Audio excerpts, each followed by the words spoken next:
सभी रेल साथियों को मेरा नमस्कार।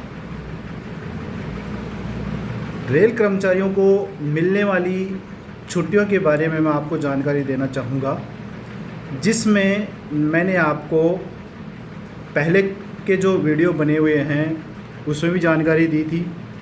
आज मैं आपको शिशु देखभाल छुट्टी, जिसे चाइल्ड केयर लीव या CCL भी कहते हैं, के बारे में जानकारी दूंगा। शिशु देखभाल छुट्टी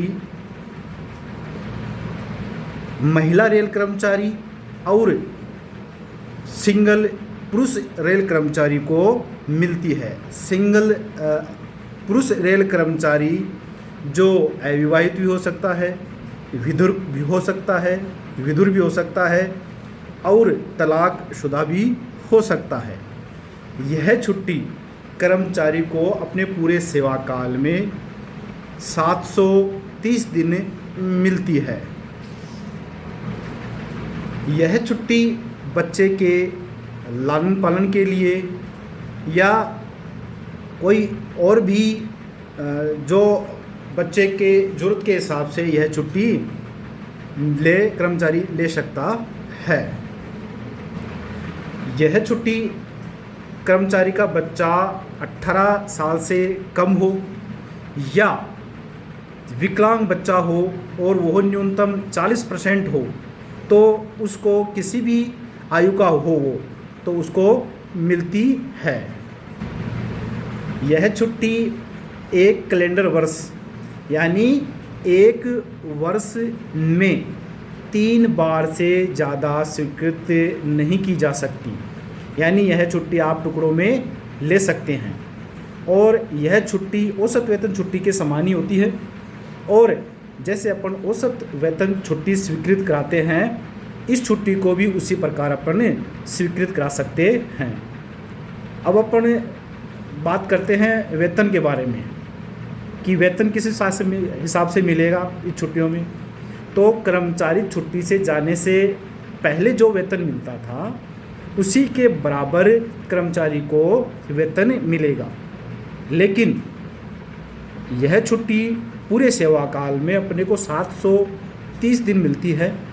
उसमें 300 प्रथम के 365 दिन तक अपने को 100% वेतन मिलेगा और 365 के बाद बाकी 365 जो दिन बचते हैं उसमें अपने को 80% ही पेमेंट मिलेगा। अगर इन छुट्टियों के बीच कर्मचारी की वेतन वृद्धि होती है तो वह वेतन वृद्धि उस वक्त नहीं लगेगी। वेतन वृद्धि जब कर्मचारी इस CCL से वापस आएगा और जिस दिन वह ड्यूटी ज्वाइन करेगा उसी दिन से उसकी वेतन वृद्धि मानी जाएगी। अगर कोई कर्मचारी प्रोबेशन अवधि में है तो उस प्रोबेशन अवधि में यह छुट्टी नहीं दी जाएगी, लेकिन अगर कोई विशेष परिस्थितियां हैं तो उसमें यह छुट्टी दी जा सकती है और उसका प्राधिकारी अधिकारी उसको कम से कम छुट्टी स्वीकृत करेगा। यह छुट्टी एक अधिकार के रूप में नहीं है और कर्मचारी को छुट्टी में जाने से पहले अपने प्राधिकारी से इस छुट्टी को पहले स्वीकृत कराना होगा।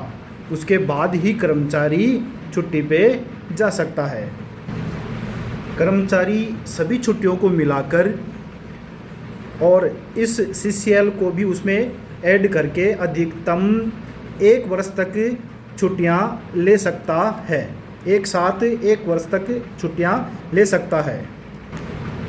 मान लो कर्मचारी की 730 दिन CCL अगर ख़त्म हो जाती है और कर्मचारी और चाहे कि मुझे और छुट्टी मिले, तो उसको उसके बाद भी बिना चिकित्सा प्रमाण पत्र के भी ये छुट्टी मिल सकती है, लेकिन वह छुट्टी लीव नॉट ड्यू के रूप में उसको दी जाएगी।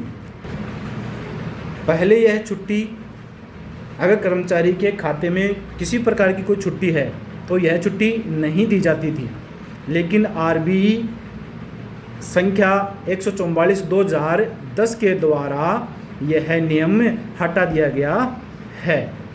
अब अगर कर्मचारी के खाते में किसी प्रकार की कोई भी छुट्टी हो तो भी कर्मचारी CCL के लिए आवेदन कर सकता है और उसको यह CCL मिल सकती है। CCL छुट्टी के बीच अगर शनिवार आता है, रविवार आता है या कोई NH वगैरह आता है तो यह छुट्टियां भी शनिवार, रविवार और NH यह भी CCL में ही काउंट किया जाएगा।